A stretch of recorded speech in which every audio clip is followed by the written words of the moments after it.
when Ryan came in, it was really a catastrophic injury, really quite desperate.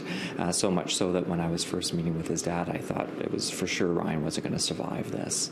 Ryan Jones's life changed forever when he got into a bad car accident driving in the snow in Fort St. John in 2016.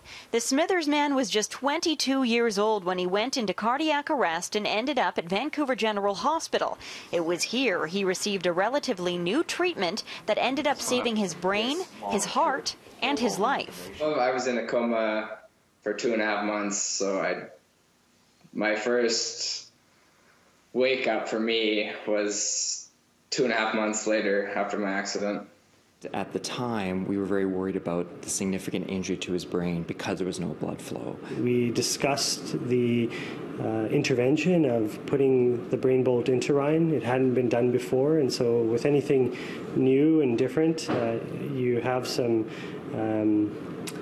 a little bit of hesitation. So this brain bolt is essentially drilled into a patient's skull. There's two little tubes here, one for pressure and one for oxygen. And it's hooked up to a monitoring device like this one, so doctors can kind of zone in and find out exactly what the patient is lacking.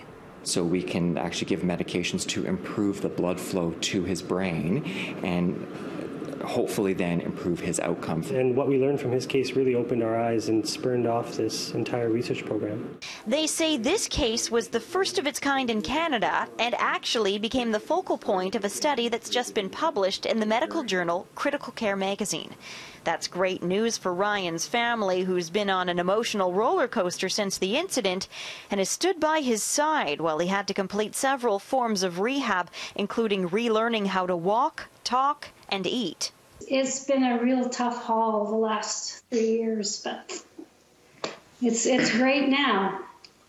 We really had no ability to truly monitor the brain itself, and so now we can actually change how we resuscitate the brain. I'm just hoping that more people will stay alive and get better in the future.